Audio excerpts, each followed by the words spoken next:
Breaking news! The quarterback situation in Cleveland has taken a radical turn, and no one saw it coming. When the news arrived, fans barely had time to blink before realizing the Browns had just made a move that, on the surface, might seem insignificant, but behind the scenes, it could shake up the team's future. He's back, but it's not just about bringing in another player for training camp. It's about what this signing reveals: chaos, uncertainty, and a quarterback environment that may be far more fragile than anyone expected. Because here's the thing. When a team brings in a professional quarterback in early August, it usually signals one of two things: a crisis or a cover-up. And with injuries quietly piling up behind closed doors and a roster that's already raising concerns, it's becoming increasingly clear something isn't right in Berea. Joe Flacco is the likely starter, for sure. But behind him, confusion, strategy, unclear, direction, still uncertain. And just wait until you see who ranks where in the first official quarterback rankings of the season. You'll want to stick around for this one,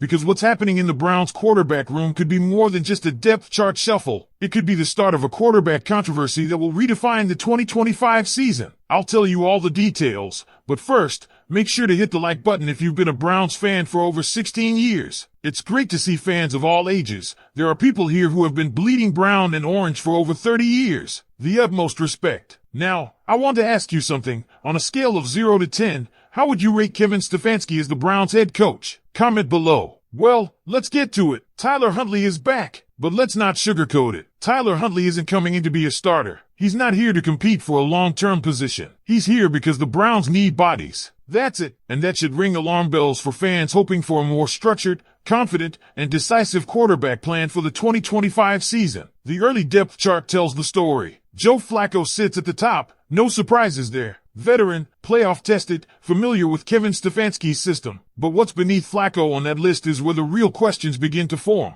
Kenny Pickett is listed as QB2, Dillon Gabriel at 3, and Shedeur Sanders, dead last at number 4. Let's unpack that. Shedeur Sanders, by all training camp reports, has been solid, better than expected even. He's got the pedigree, the arm talent, and the kind of confidence you need in a young quarterback looking to prove himself. Yet he's behind not just one, but two quarterbacks that aren't seen as part of the long-term future. Kenny Pickett, let's be honest, didn't exactly light it up in Pittsburgh, and the Eagles didn't fight too hard to keep him around either. There's a reason he's bounced around. And yet, the Browns seem intent on keeping him above two rookies that arguably offer more upside in every measurable category. So why is Pickett ahead of them? The answer might be as frustrating as it is simple. The Browns traded for him, and they're not ready to accept that the return on investment might be lower than expected. They're trying to squeeze every drop of value out of that trade. And for now, that means putting him above Dillon Gabriel and Shedeur Sanders, at least on paper. Let's talk about those rookies though. Dillon Gabriel brings accuracy, a reliable arm, quick release, and a solid understanding of the field. Shedeur Sanders, meanwhile, comes with that Deion Sanders pedigree and a natural flair that doesn't just come from genetics. It comes from leadership. It comes from vision. And right now, the Browns are signaling something that could frustrate a lot of fans. They don't trust the rookies. Not yet. And maybe, just maybe, that's okay in August. Maybe they're buying time. Maybe Stefanski and company are trying to ease them into the system. But if that's the case, you can't help but wonder, why bring in so many QBs if you're not going to let the young guys rise? Joe Flacco isn't the long-term answer. We all know that. He's a bridge. And the idea that the Browns might waste valuable developmental reps on Kenny Pickett rather than get an extended look at a rookie is baffling. This isn't a win-now team. Not with this current QB configuration. So if you're going to build, if you're going to rebuild, then build with intent. Build with clarity. Build with one of the rookies. The response to the anonymous critic didn't need to be verbal. It was written in sweat during camp reps, in speed drills, and in foot races with top-tier athletes. But Roquan, being Roquan, did follow up with some sharp comments. And let's not forget Kyle Van Noy. He had Roquan's back instantly. Put your name on it, Van Noy said, calling out the anonymous source directly. That's not just being a teammate. That's being a brother in arms. But perhaps what stands out most is Roquan's poise. He laughed about the hate. He brushed off the noise. I don't really care too much about it, he said. If I feel a certain way, I would normally say something. And yet, instead of a social media war, Roquan chose a different battlefield, camp. Let's take a wider look at what this means for Baltimore. You have your defensive leader, your tone setter, stepping into the 2025 season healthier than ever,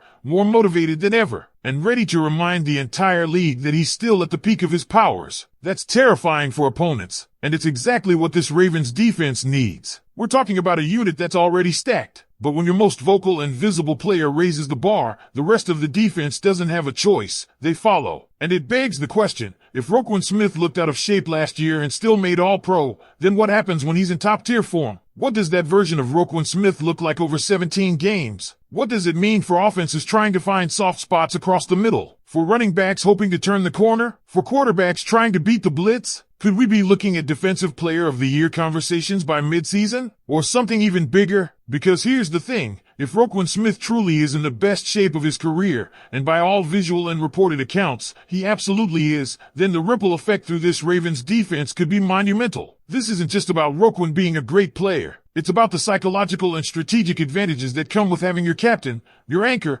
playing with a chip on his shoulder and something to prove. Last year, Roquan was already the heartbeat of the defense. He was the guy barking signals, setting the tone pre-snap, diagnosing plays in real time, and flying to the football. And now we're watching a leaner, faster, even more driven version of that same guy who just so happened to be one of the best linebackers in the NFL in 2024. Let that sink in. Imagine you're an opposing offensive coordinator trying to scheme around that. Your running back thinks he can get to the edge? Not with Roquan going step for step with Justice Hill. Your tight end wants to work the middle of the field? Better think twice, because Roquan's dropbacks look even sharper this year. Your quarterback thinks he can roll out and buy time? Good luck when a guy built like an outside linebacker with the mind of a defensive coordinator is tracking you down before you even hit your second read. And again, let's not underestimate the leadership side of this equation. When Roquan walked into training camp looking like a whole different beast, that set the bar for the rest of the roster. Young guys like Trenton Simpson? You think he's not watching Roquan's every move? You think Patrick Queen didn't take notes on how Roquan carries himself when he was still in that building? Roquan isn't just one of the best players on the team. He's a culture setter. He's the guy you build defenses around. And when a guy like that shows up in elite condition after being slandered by anonymous sources, it sends a message to the rest of the locker room. We don't just talk, we work. And here's another layer. Roquan didn't deny that there were issues last season. He owned it. He said, yes,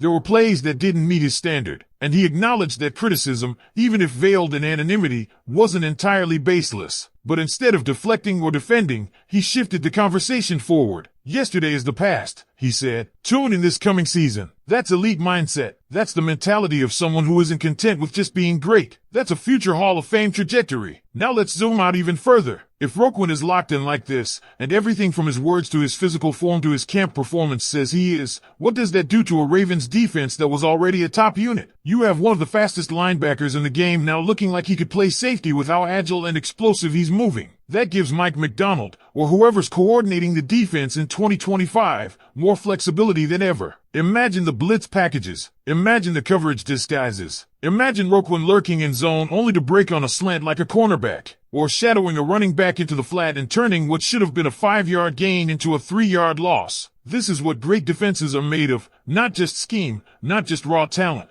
but elite players who elevate everyone around them. And Roquan Smith is doing just that. His presence has already amplified the energy in training camp. You hear it in the reports, you see it in the reps, you feel it in the urgency of every player around him. The other fascinating piece here? The mental warfare. Because for all the trash talk Roquan does on the field, and let's be honest, he's got a PhD in that art, he's done almost none off the field. This offseason, this was the quiet Roquan. No Instagram clapbacks, no podcast rants, just work, just action. And that silence, combined with the new frame, the improved burst, the faster reaction time, that's what should scare the league most. Because when a player that good gets humbled,